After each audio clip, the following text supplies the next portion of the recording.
Welcome to the 18 Inches Podcast, where you will discover that the 18-inch journey from your head to your heart is the secret to living your best life. We cover a wide range of topics, all designed to help you become the person you are meant to be. Here is your host, therapist and high-performance coach, Brad O'Neill.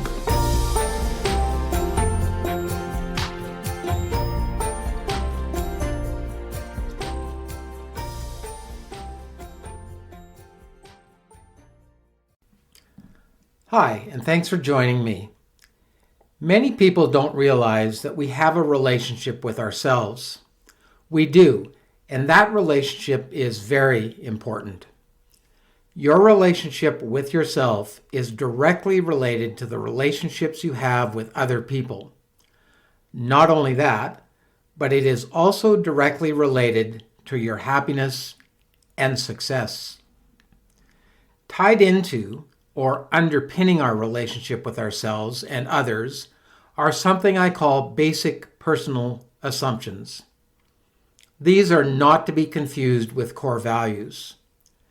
The word value implies, a value such as honesty, integrity, or compassion.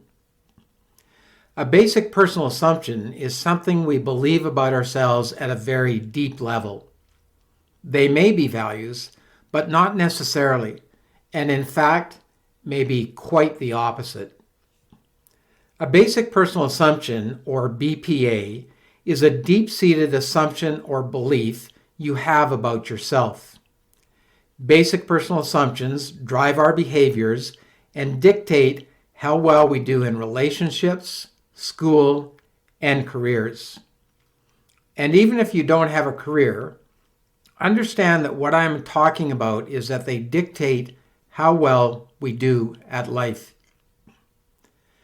Our basic personal assumptions are like the operating systems in our computers. Operating systems like Microsoft Windows run in the background. We really don't get involved with them.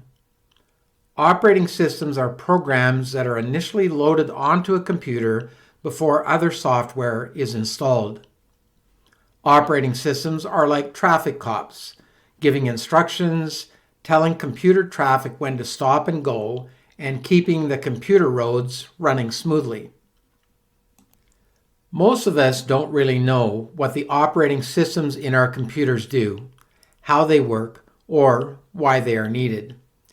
It is a program that tells the computer what to do when certain electronic instructions are given. Our basic personal assumptions operate the same, giving us instructions as to how we should act or react when facing our day-to-day lives. What we do interact with in our computers are the programs like word processing, spreadsheets, email, and other applications. Applications are a good comparison to the tapes, messages, or internal dialogue we hear in our heads every day. These are the discussions we have with ourselves.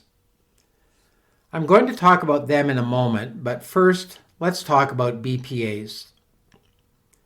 These basic personal assumptions can be created or deposited in you either overtly, which means openly or not hidden, or covertly, which means hidden or not obvious.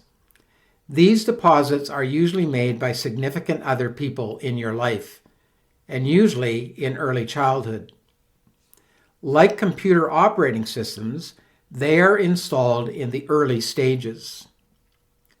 For the purpose of this discussion, I'm expanding the term of significant other from the generally accepted definition of some person with whom another is in a committed relationship with to include any individual who has a profound influence on another person, particularly on his or her self-image and socialization. It is also used in psychology and sociology to refer to parents, peers, and others. Essentially, it can mean anyone who might have a real or perceived power over you. Some of these messages or BPAs can also be deposited after you are age 18, depending on circumstances, the people you spend time with, and what information you consume. I want you to imagine a newborn child. Each of us come into the world as a pure blank canvas, ready to absorb brushstrokes at the hands of those we rely on for basic care and nurturance. Along the way, most of us begin to develop certain beliefs, assumptions, about who we are, based on what we absorb. For instance, we may hear things like, "Why can't you be like your brother or sister?" which make us feel inferior to them or worth less than them. Or we may hear, "What is wrong with you?" which, when heard from a significant other, leaves us believing that there must be something wrong with us or that we are fundamentally flawed. Some BPAs can create positive messages or tapes, and if you are blessed with an abundance of those, your life is likely going very well. You are firing on all cylinders and achieving your goals. But if we have been raised in a dysfunctional family, often basic personal assumptions are negative and destructive. Author Mary Kay wrote, "A dysfunctional family is any family with more than one person in it." And in my experience, that is not far from the truth. Most families have some measure of dysfunction.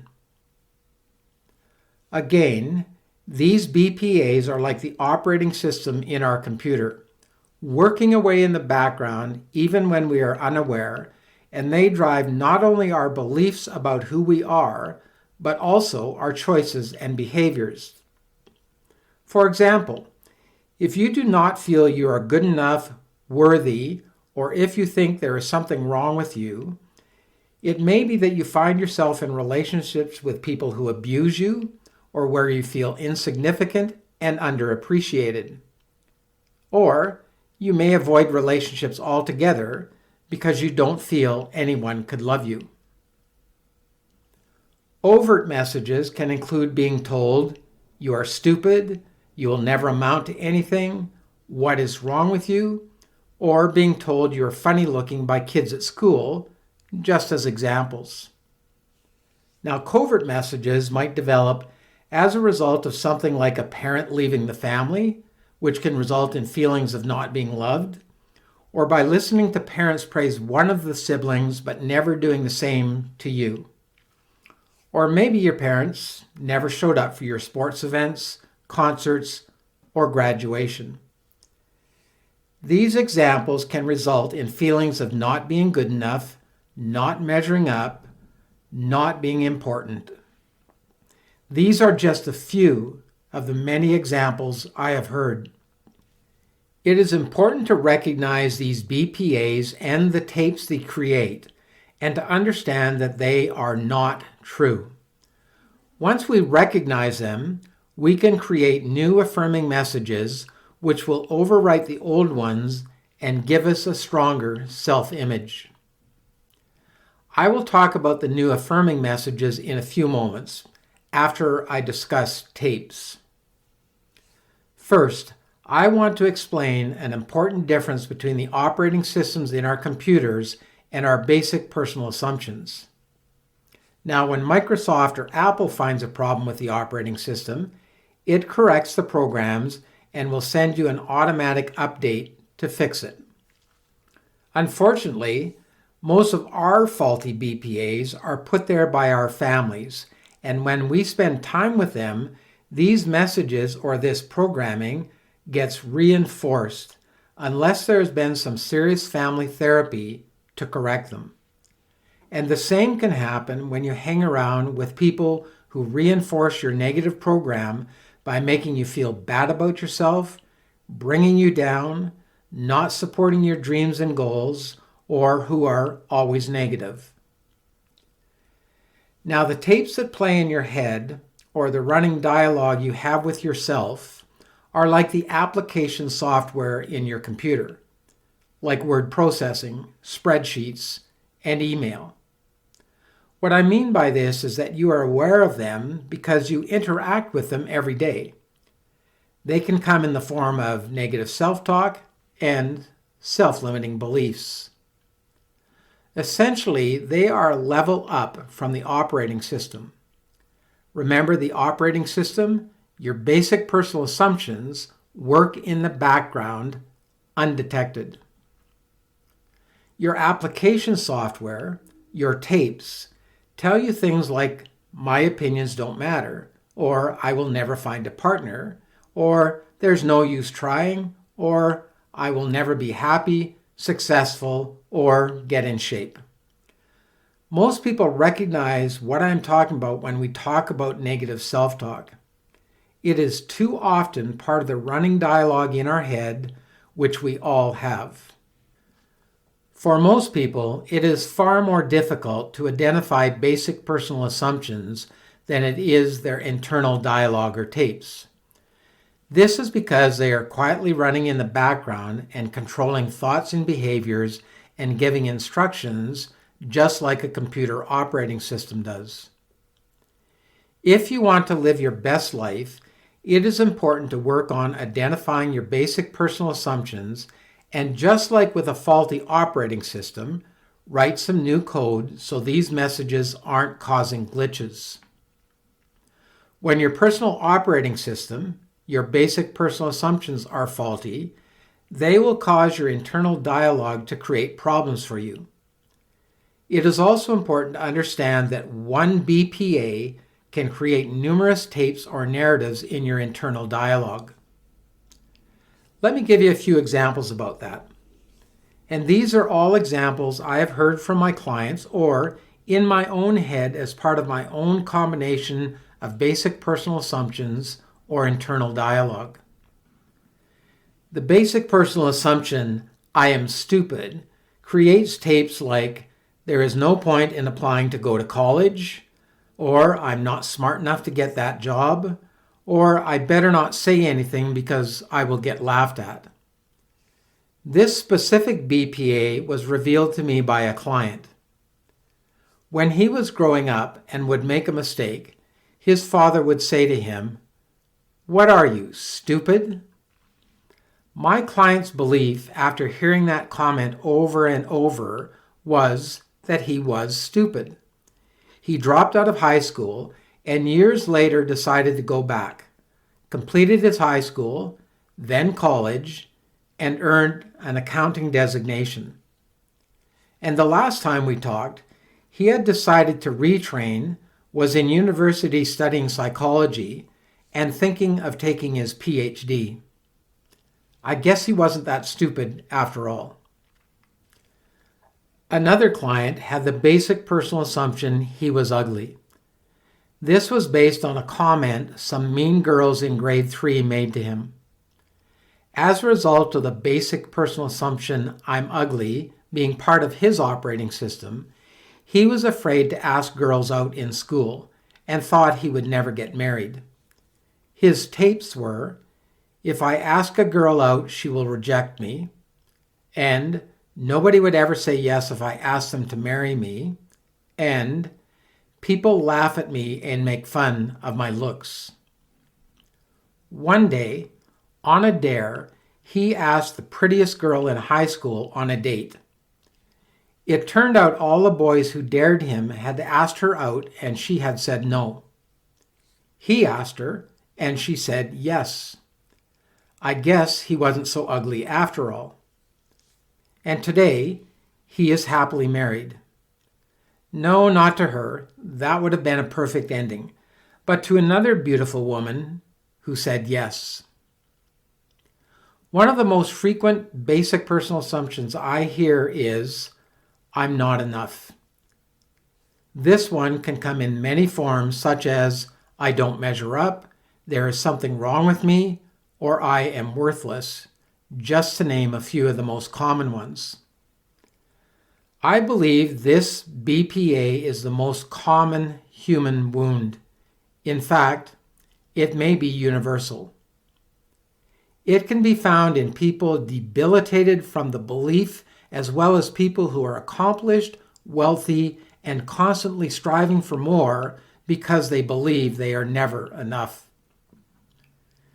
The tapes, the narrative, or the internal dialogue this universal wound creates are almost without end. They include, "What's the point of trying?"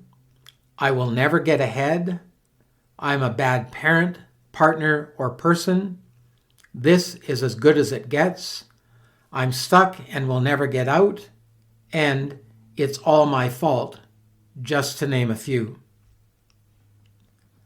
Now, I've talked about basic personal assumptions, the tapes, internal dialogue or narratives they create, and where they come from. But how do we change them?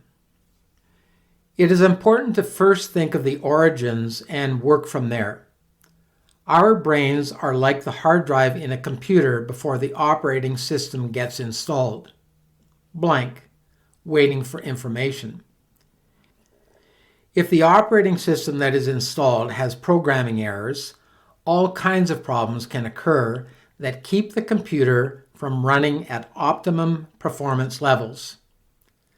But there is nothing wrong with that hard drive, that brain, before information started loading.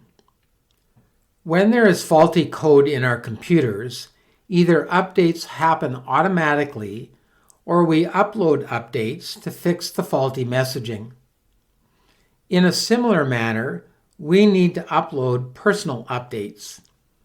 We need to reprogram our internal dialogue with new messages. Unfortunately, unlike our computer updates, which can fix a glitch in one shot, we do not have the same luxury. But it can be done. It does take time and commitment. Because the negative messages have been put there by people who had or have the power to influence our lives, there is typically a subconscious belief that they are true. The messages have likely been reinforced by the people who put them there and then reinforced by our own negative inner dialogue.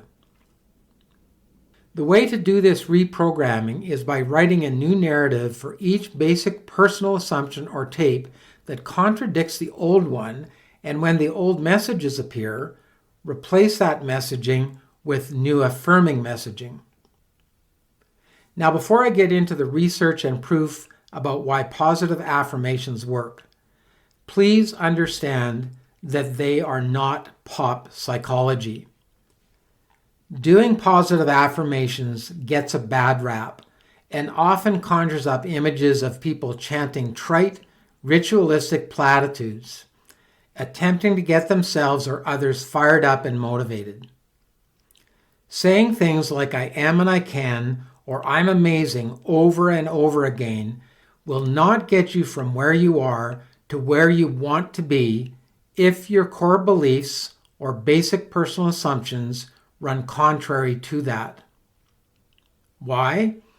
Because you have been carrying your BPAs for years or even decades, and they are wired into your neural pathways, which are information circuits in your brain through repetition by other people or events.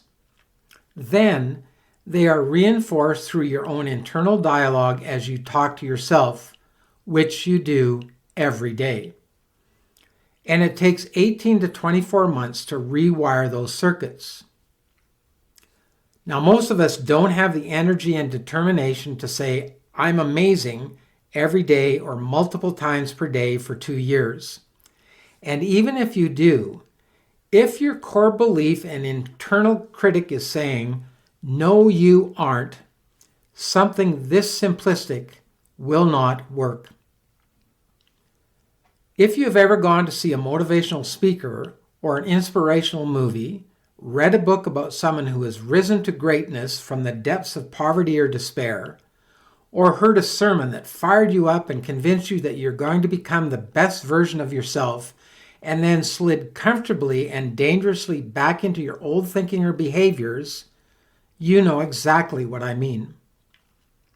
One dose of inspiration and motivation doesn't overwrite years or decades of being hard on yourself, beating yourself up, and believing the self-limiting beliefs, negative self-talk, and lies you are letting your inner critic tell you. Your critic will work overtime for free and hold you back from reaching your goals and dreams. And yes, I said that you are letting your inner critic tell you, because you have the power to change that. And if you do, you can change your circumstances, become happier, more content, less stressed, and less anxious.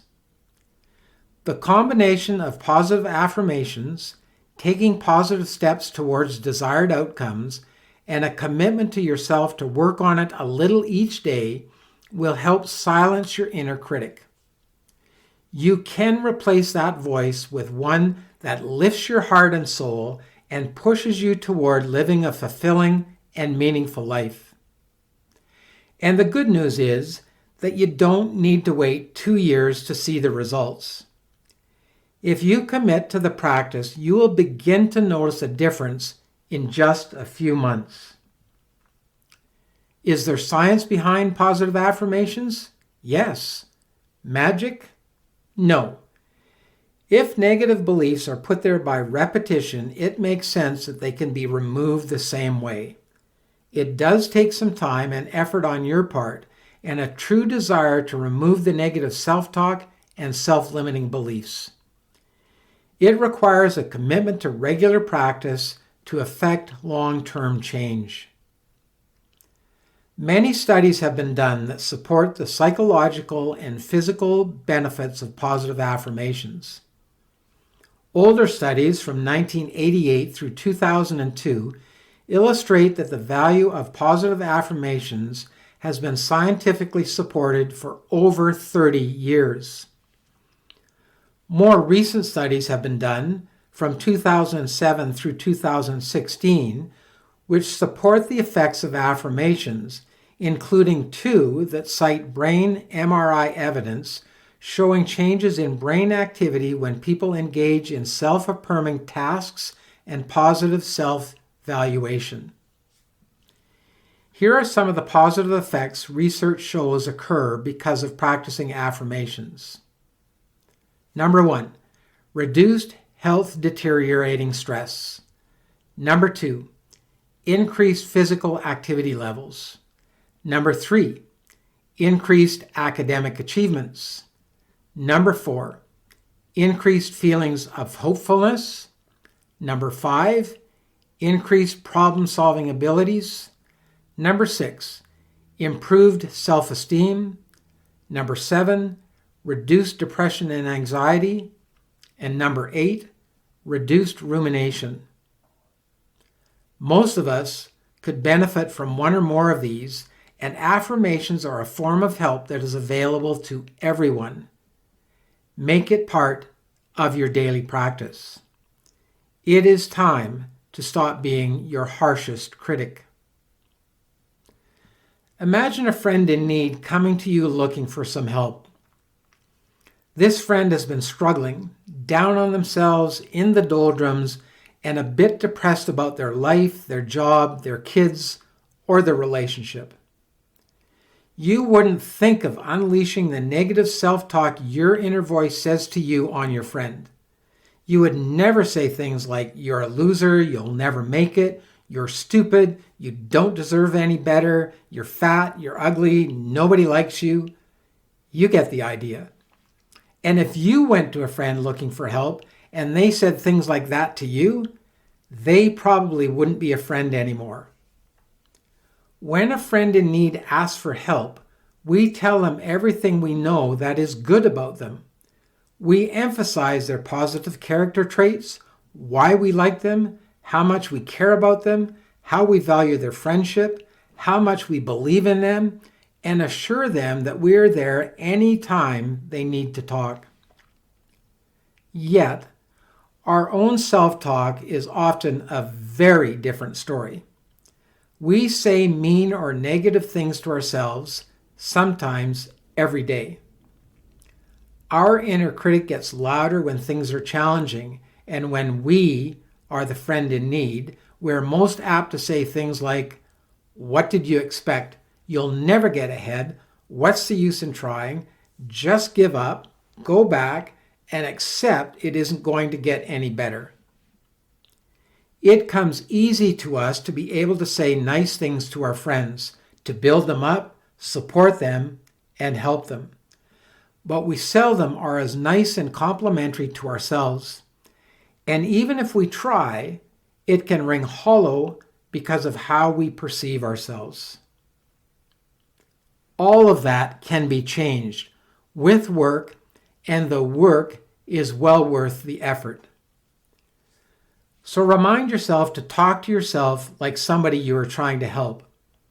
And when you catch yourself falling short because you are listening to your inner critic, it is time to work on your self-talk and self-limiting beliefs. Remember, you weren't born with them.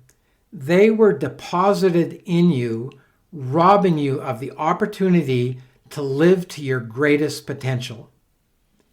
They were put there by repetition, and they can be removed by repetition.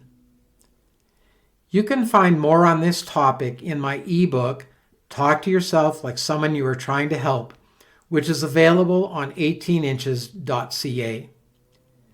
It is full of motivational stories of people who have risen above their circumstances and a positive affirmation for every day of the year. In closing, I'm reminded of this quote by the Roman senator Atticus. He said, "We drink the poison our mind pours for us and wonder why we feel so sick." Stop pouring poison and start pouring something that nourishes your mind, body, and soul. Thanks for listening. You can find us at 18inches.ca or on facebook.com/18inches. Check back weekly for new episodes. Until then, stay on the journey to becoming the person you are meant to be.